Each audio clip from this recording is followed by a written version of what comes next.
Salut, mardi 26 mars 2024. Une fois n'est pas coutume, donc là il est 11h12 plus 20 minutes, donc il est 11h30. Alors je vous la fais courte, un bateau, un porte-conteneur de Singapour vient de heurter dans la nuit un pilier de pont à Baltimore. Le pont s'est effondré. La question est, quand on voit le truc là, donc est-ce que c'est un accident, c'est-à-dire que le mec, il faut qu'il soit quand même bien bourré, hein, parce que quand on voit...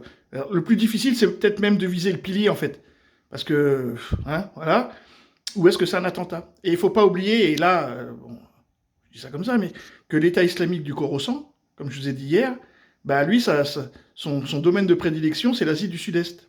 Singapour, par exemple, hein, oui.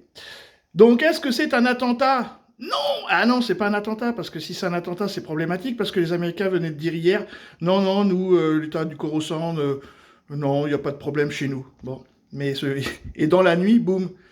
Ça serait chez nous, ça serait un attentat, hein, mais aux États-Unis, non. Donc voilà, on écoute. Effectivement, une vingtaine de personnes au moins sont recherchées par les secours, mais on ne sait pas plus pour l'instant. Il y aura une conférence de presse dans un peu moins d'une heure. Le gouverneur de l'État du Maryland, dont Baltimore est la capitale, a déclaré l'état d'urgence. C'est une situation extrêmement grave.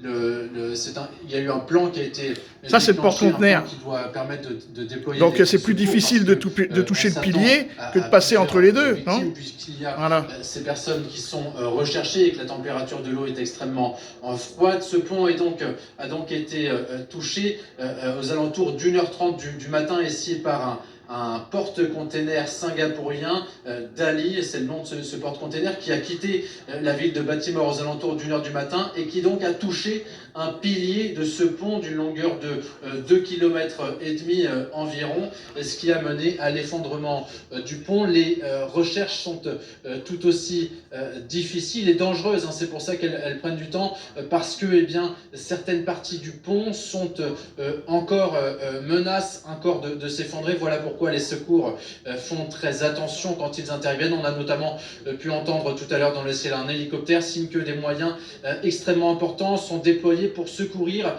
au moins donc une vingtaine de personnes portées disparues à l'heure qu'il est. Reste avec nous, Benoît Ballet, en direct de Baltimore. Bonjour Grégory Phillips.